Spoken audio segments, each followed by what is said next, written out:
Assalamualaikum warahmatullahi wabarakatuh. Selamat bertemu kembali Ananda semua dalam pembelajaran ilmu pengetahuan alam untuk kelas 9 semester 1. Bapak berharap Ananda semua dimanapun berada dalam keadaan sehat walafiat hendaknya. Amin ya rabbal alamin. Pada pertemuan sebelumnya kita sudah membahas tentang sistem reproduksi manusia yang berkaitan dengan pembelahan sel. Mungkin Ananda masih ingat, ada 3 tujuan dari pembelahan sel tersebut. Ya, yang pertama adalah untuk pertumbuhan. Yang kedua, untuk regenerasi atau perbaikan sel-sel yang rusak. Dan yang ketiga adalah untuk perkembangbiakan atau reproduksi. Pada kali ini kita akan lanjutkan pembahasan tentang sistem reproduksi manusia yang berkaitan dengan struktur dan fungsi sistem reproduksi manusia itu sendiri. Untuk lebih fokusnya pembahasan kita akan bahas terlebih dahulu pada struktur dan fungsi organ reproduksi laki-laki. Adapun tujuan pembelajaran yang ingin dicapai pada pembelajaran kali ini adalah diharapkan Ananda setelah mengikuti pembelajaran ini, Ananda bisa mengidentifikasi organ-organ apa saja penyusun sistem reproduksi pada laki-laki. Selanjutnya, diharapkan Ananda juga bisa menjelaskan fungsi dari organ-organ penyusun sistem reproduksi pada laki-laki tersebut. Kemudian, tujuan yang juga ingin dicapai, Ananda bisa mengidentifikasi proses pembentukan sperma atau yang dikenal dengan istilah spermatogenesis. Kemudian, Ananda juga bisa mendeskripsikan manfaat berkhitan. Dan yang terakhir, Ananda bisa menuliskan fungsi dari beberapa zat yang dihasilkan oleh kelenjar vesikula seminalis. Untuk lebih pahamnya Ananda dengan materi ini, silakan perhatikan dan simak penjelasan berikut. Sebelum kita masuk kepada struktur dan fungsi organ reproduksi pada laki-laki, tentu yang menjadi pertanyaan mendasar oleh kita semua adalah kenapa kita harus mempelajari organ-organ reproduksi pada manusia itu sendiri. Ya, materi ini diberikan kepada Ananda semua karena bertujuan untuk mempelajari atau mengetahui struktur anatomi dan proses-proses yang terjadi pada organ tersebut. Dengan Ananda mengetahui struktur anatomi dan proses-proses yang terjadi pada organ tersebut, maka Ananda akan menjaga kesehatan dari organ reproduksi. Dan yang paling penting dari itu semua, dengan kita mengetahui struktur anatomi dan fungsi dari organ-organ tersebut, serta proses-proses yang terjadi pada organ tersebut, maka kita bisa menghindari diri kita dari penyakit pada sistem reproduksi yang disebut nanti dengan penyakit kelamin. Jadi, materi ini diberikan kepada Ananda bukan bertujuan untuk pornografi maupun pornoaksi, tapi lebih ke ilmu yang akan Ananda dapatkan supaya Ananda bisa menghindari diri Ananda, terutamanya menghindari dari penyakit pada sistem reproduksi atau penyakit kelamin yang sangat membahayakan diri kita. Baik, kita pelajari tentang apa-apa saja organ yang berperan pada sistem reproduksi laki-laki. Secara umum, organ-organ penyusun sistem reproduksi laki-laki itu dapat kita kelompokkan menjadi 2 kelompok besar. Yaitu, yang pertama, organ reproduksi bagian luar atau yang kita kenal nanti dengan istilah alat kelamin luar atau alat kelamin eksternal dan alat kelamin bagian dalam atau yang kita kenal nanti dengan organ reproduksi internal. Kita lihat yang alat reproduksi luar pada laki-laki. Pada alat reproduksi luar laki-laki atau alat kelamin luar laki-laki itu terdiri dari dua organ reproduksinya. Yang pertama itu kita sebut dengan penis. Jadi ini adalah organ reproduksi laki-laki bagian luar. Penis ini nanti berfungsi sebagai saluran urin kita. Ketika kita buang air kecil atau pipis, dan kaitannya dengan sistem reproduksi, dia juga merupakan sebagai saluran sperma. Untuk Ananda ketahui, penis ini itu terbentuk dari otot-otot yang tidak bertulang. Dan pada ujungnya itu terdapat lipatan kulit atau yang kita sebut dengan kulup. Dan inilah bagian yang akan dipotong ketika Ananda yang laki-laki itu melaksanakan khitan atau bersunat. Kemudian alat kelamin luar yang kedua pada organ reproduksi laki-laki kita kenal atau kita sebut dengan skrotum. Ini dia. Jadi yang skrotum itu berupa bungkusan atau pembungkus yang atau kita sebut juga dengan istilah kantong, dan berfungsi untuk menjaga suhu di dalam kantong ini tetap stabil. Nanti Ananda akan tahu bahwa yang ada di dalam kantong ini atau skrotum ini nanti adalah testis.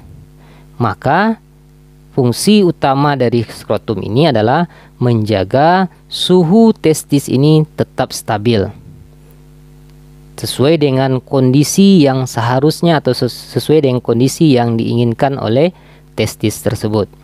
Itu adalah organ reproduksi laki-laki bagian luar. Yang kedua, kita masuk kepada alat reproduksi dalam atau internal. Kita mulai secara umum alat reproduksi dalam atau internal ini kita kelompokkan menjadi 3 kelompok besar. Yang pertama kita kenal nanti dengan istilah testis. Yang kedua kita kenal dengan istilah saluran-saluran reproduksi. Dan yang ketiga kita kenal dengan istilahnya kelenjar-kelenjar reproduksi. Kita lihat yang pertama, yaitu testis. Testis ini itu berbentuk bulat telur dan jumlahnya sepasang. Jadi pada laki-laki, organ reproduksi bagian dalam yang pertama kita sebut dengan testis. Berbentuk bulat telur dan jumlahnya sepasang. Fungsi utama dari testis ini adalah tempat memproduksi sel sperma dan hormon testosteron. Jadi secara gampangnya, testis ini disebut juga dengan pabrik tempat pembuatan sperma.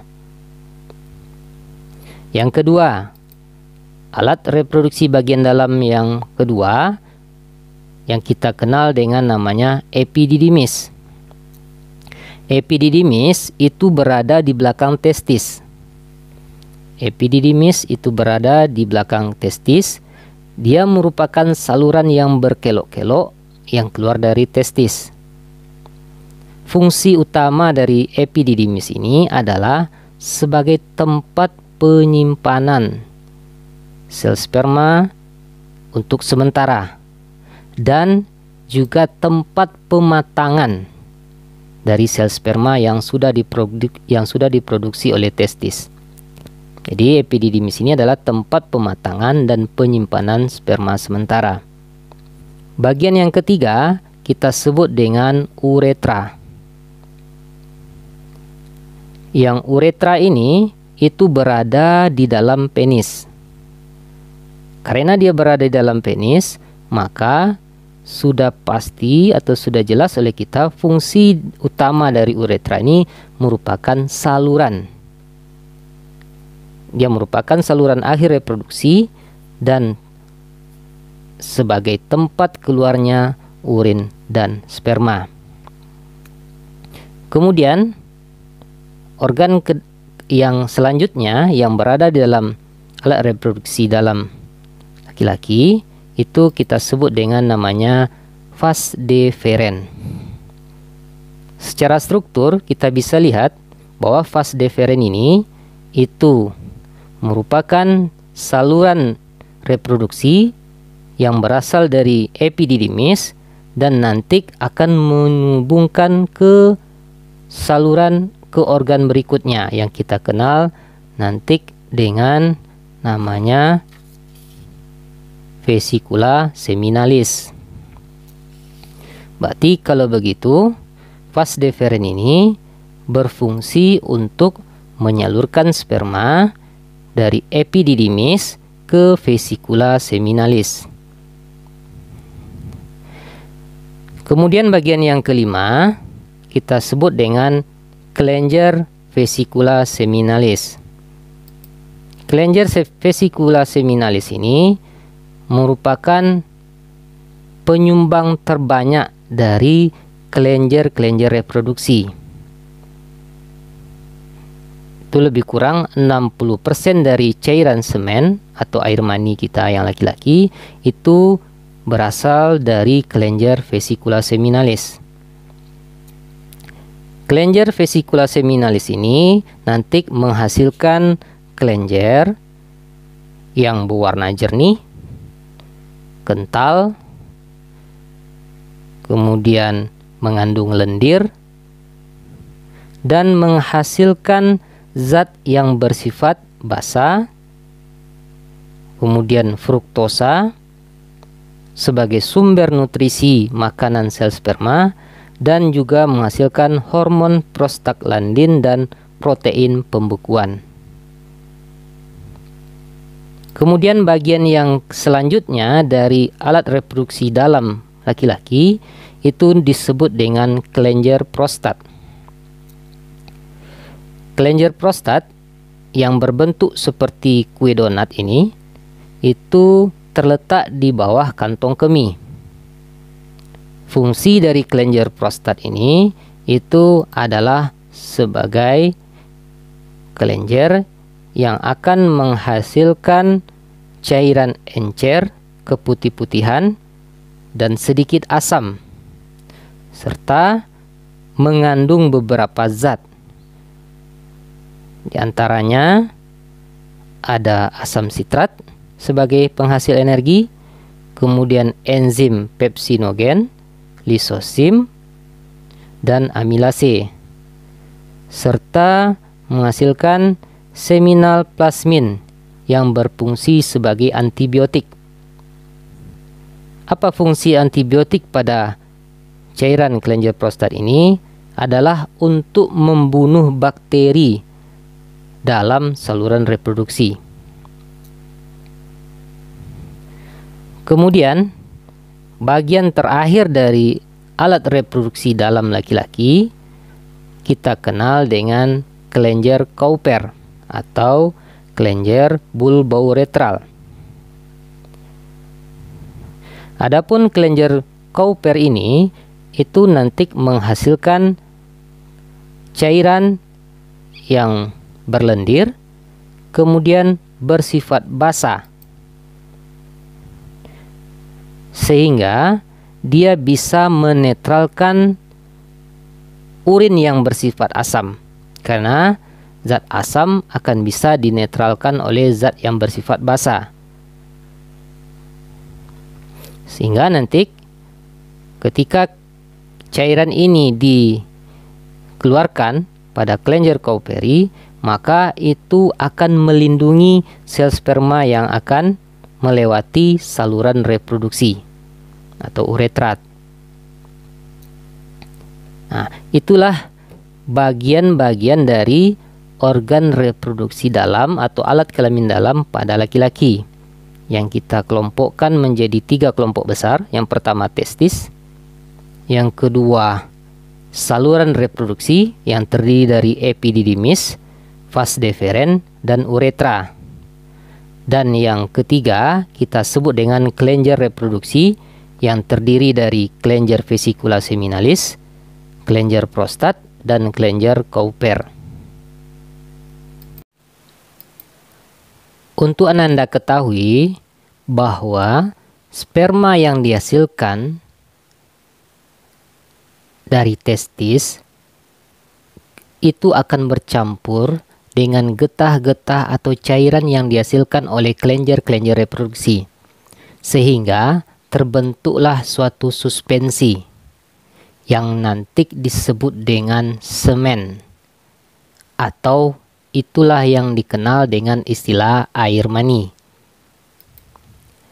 Volume semen atau air mani yang dikeluarkan setiap ejakulasi pada umumnya itu berkisar antara 2,5 mili sampai 5 mili. Dengan setiap milinya terkandung 50 sampai 150 juta sel sperma. Dan dari 50 atau 150 juta sel sperma itu hanya 1 sel sperma yang berhasil membuahi sel telur. Bayangkan oleh Ananda semua, dari 50 bahkan sampai 150 juta hanya 1 yang berhasil membuahi sel telur. Kenapa cuma 1? Nah, nanti jawabannya Ananda bisa simak dan perhatikan pada tayangan video berikutnya.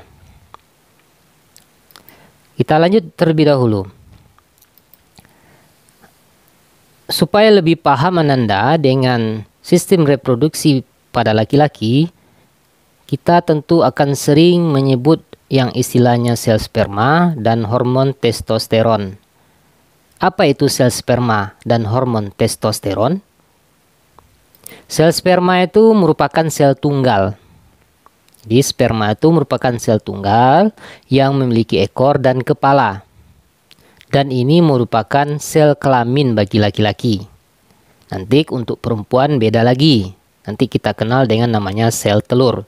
Sedangkan untuk laki-laki sel kelaminnya disebut dengan sperma. Bentuk dari sel sperma itu, bentuk anatominya lebih kurang seperti ini. Dia memiliki kepala yang runcing dan memiliki ekor yang bisa bergerak-gerak. Dan ekornya ini nanti, gerakan ekor ini nanti akan menghasilkan gaya dorong. Sehingga sel sperma ini nanti bergerak. Bisa bergerak di dalam saluran reproduksi perempuan.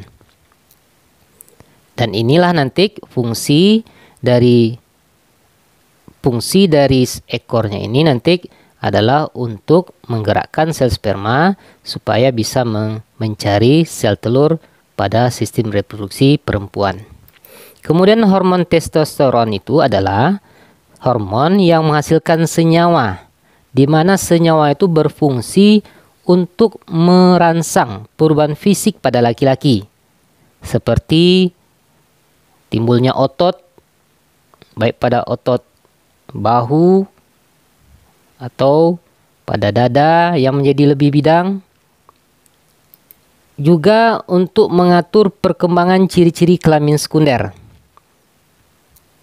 Kalau tadi secara fisiknya itu adalah laki-laki menjadi lebih berotot dan dadanya menjadi bidang, sedangkan secara fisikisnya, secara kejiwaannya atau secara perkembangan ciri-ciri kelamin sekundernya itu sebagai pengatur perkembangan ciri-ciri kelamin sekunder seperti tumbuhnya rambut atau bulu, kumis, kemudian meningkatkan aktivitas kelenjar minyak dan keringat dalam kulit, sehingga wajar pada waktu atau masa-masa kondisi anak laki-laki menghasilkan hormon testosteron, itu bisa menyebabkan timbul jerawat, bahkan bau badan. Dan akan menyebabkan suara laki-laki itu lebih besar. Pada masa inilah kamu yang laki-laki berada pada masa pubertas. Di mana pada masa pubertas ini kalian yang laki-laki akan mengalami pematangan fungsi seksual yang disertai dengan perubahan fisik pada tubuh dan fisikis pada kondisi kejiwaan. Kemudian, bagaimana cara terbentuknya sel sperma tersebut? Seperti yang kita sudah ketahui bahwa sperma itu terbentuk pada testis. Bagaimana proses pembentukannya? Umumnya, laki-laki yang sudah matang, pada sistem reproduksinya yang sudah matang, itu ditandai dengan keluarnya air mani pada penis. Dan hal ini terjadi bagi Ananda yang laki-laki ketika Ananda mengalami mimpi basah, yaitu sekitar umur 10-14 tahun. Dan bagi Ananda yang sudah mengalami mimpi basah ini, kalau dalam hukum agama, maka Ananda sudah dikatakan baligh berakal. Dan sudah menjadi kewajiban bagi Ananda semua tanggung jawab, bahkan semua perintah-perintah agama seperti sholat, puasa. Jika seandainya Ananda tidak melaksanakan perintah-perintah agama seperti sholat, puasa, maka hukumannya atau hukum bagi Ananda yang sudah baligh itu adalah berdosa. Jadi dari segi agamanya, orang yang sudah dewasa itu, yang sudah memikul beban, apakah dia berdosa maupun berpahala, itu dihitung dari baligh berakal, yaitu ditandai dengan sudah keluarnya air mani dari alat reproduksi yang kita kenal dengan istilah mimpi basah. Kemudian proses pembentukan sel sperma itu sebetulnya terjadi di dalam testis yang kita kenal nanti dengan namanya tubulus seminiferus. Jadi tubulus seminiferus itu merupakan saluran panjang yang berkelok-kelok. Dan kumpulan dari tubulus inilah yang nanti akan membentuk testis. Nanti kita bisa lihat pada gambarnya.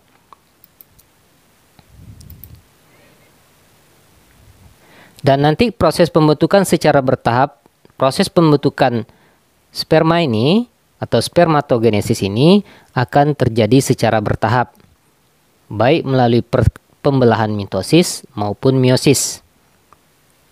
Dan proses ini terjadi lebih kurang 62 hari. Dan pematangan sel sperma itu di dalam epididymis itu lebih kurang 3 minggu dan akan bertahan sampai 1 bulan.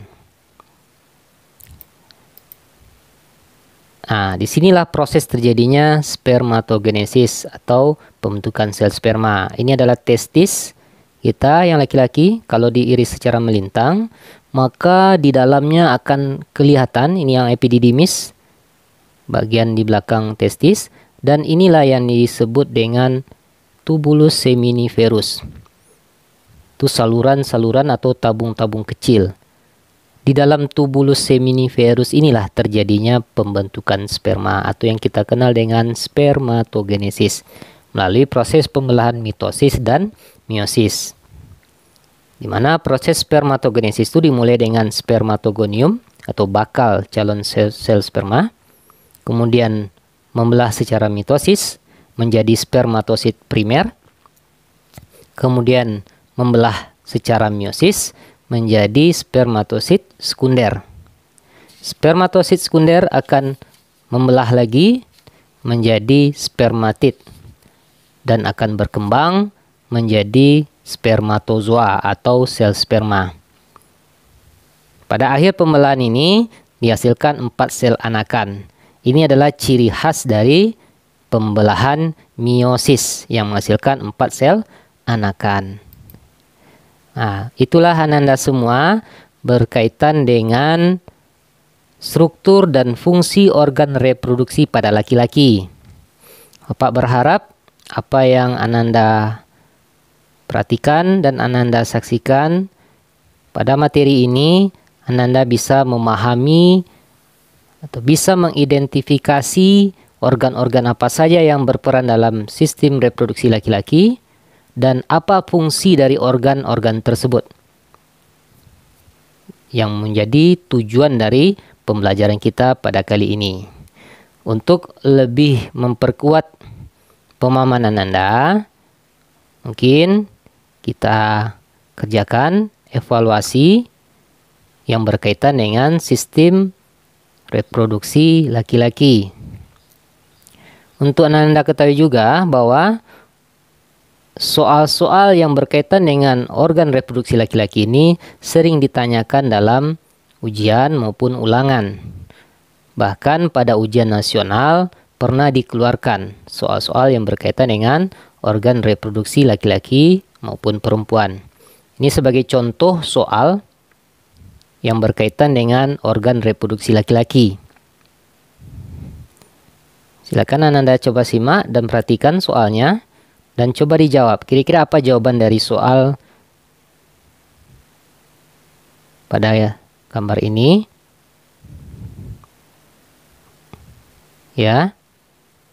Bagaimana? Apakah Ananda bisa menjawabnya? Bapak rasa kalau Ananda memperhatikan dengan seksama tayangan video ini dari awal sampai akhir, Ananda akan bisa mengerjakan soalnya dengan mudah. Coba kita kerjakan secara bersama-sama untuk kita jawab. Mudah-mudahan jawaban Ananda sama dengan jawaban pembahasan kita.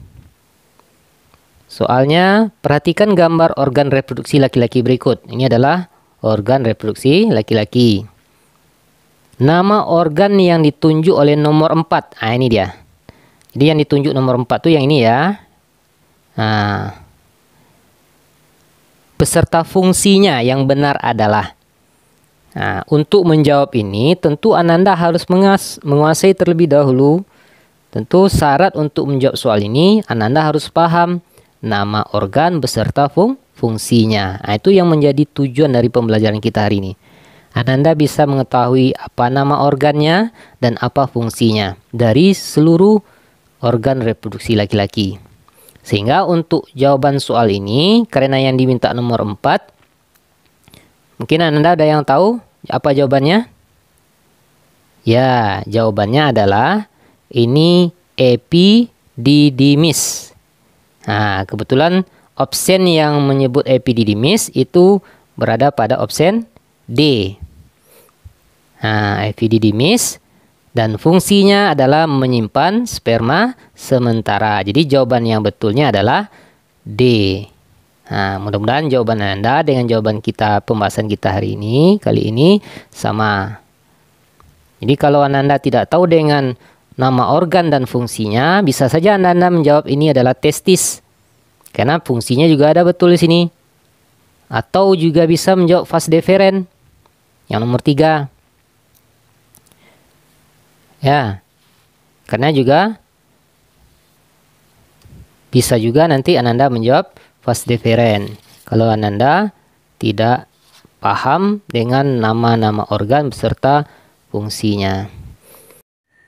Baiklah Ananda, untuk tercapainya seluruh tujuan pembelajaran kita kali ini, untuk tujuan yang pertama, yang kedua, dan yang ketiga, Bapak harap Ananda sudah bisa paham dengan soal dan penjelasan yang Bapak berikan tadi. Sedangkan untuk tujuan pembelajaran kita yang keempat dan yang kelima, maka Ananda dapat mengerjakan atau menjawab pertanyaan berikut. Yang pertama, kenapa laki-laki muslim diwajibkan berkhitan? Yang kedua, apa fungsi dari kepala atau mengapa kepala sperma manusia itu runcing dan apa fungsi dari ekornya? Dan yang ketiga, tuliskanlah fungsi dari zat-zat yang dihasilkan oleh kelenjar vesikula seminalis berikut, yaitu apa fungsi dari fruktosa, hormon prostaglandin, dan protein pembekuan. Tugas ini bisa Ananda kerjakan di buku tugas, di buku latihan Ananda yang miliki, dan bisa Ananda cari jawabannya melalui buku paket, bahan ajar, atau dengan mencari atau membrowsing pada internet. Mudah-mudahan seluruh jawaban Ananda ini akan menuntaskan seluruh tujuan pembelajaran kita yang akan kita capai pada materi ini. Demikianlah pembahasan kita tentang struktur dan fungsi pada sistem reproduksi laki-laki. Bapak berharap Ananda bisa paham dan mengerti. Untuk lebih jelasnya, Ananda juga bisa baca pada buku paket dan bahan ajar yang Ananda miliki.